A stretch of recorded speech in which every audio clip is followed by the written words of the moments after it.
नमस्कार, मी Deepak Palsule. Mumbai east west मध्ये आपल्या सगळ्यांचं स्वागत. मुंबई आणि उपनगरातल्या बातम्यांचा घेऊया सविस्तर आढावा. आणि बुलेटिनच्या सुरुवातीला या घडीची एक अतिशय महत्त्वाची आणि मोठी बातमी.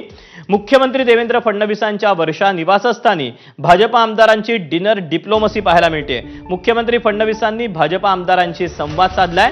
आगामी निवडणुकांच्या पार्श्वभूमीवर सर्वांनी सक्रिय राहावं अशा सूचना मुख्यमंत्र्यांनी केलेल्या आहेत. यासोबतच महायुतीत वाद होईल अशी वक्तव्य टाळावीत विश्वसनीय सूत्रांनी एबीपी माझाला ही माहिती दिलेली आहे. याबद्दलचे अपडेट आपल्याला अभिषेक मुठाल देतोय. अभिषेक, या डिनर डिप्लोमसी पाठीमागचं काय नेमकं कारण आहे? एकूणच अधिवेशन सुरू आहे आणि अधिवेशन काळामध्ये मुख्यमंत्र्यांकडनं आमदार आणि मंत्र्यांना एकूणच डिनर डिप्लोमसी जी आहे ती आपल्याला होताना पाहायला मिळत असते आणि अशातच अनेक चर्चा देखील होताना होत असतात.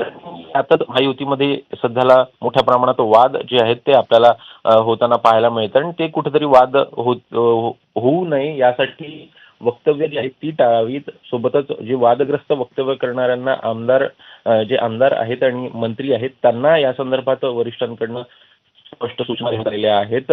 वादग्रस्त वक्तव्यानं विरोधकांच्या हातात आयतं कोलीत वक्तव्य वरिष्ठांकडनं होताना दिसतं आणि त्यामुळेच एकूणच कुठेतरी स्थानिक स्वराज्य संस्थांच्या त्या दृष्टीनं कुठे कामाला लागणं देखील आवाहन करण्यात आलं.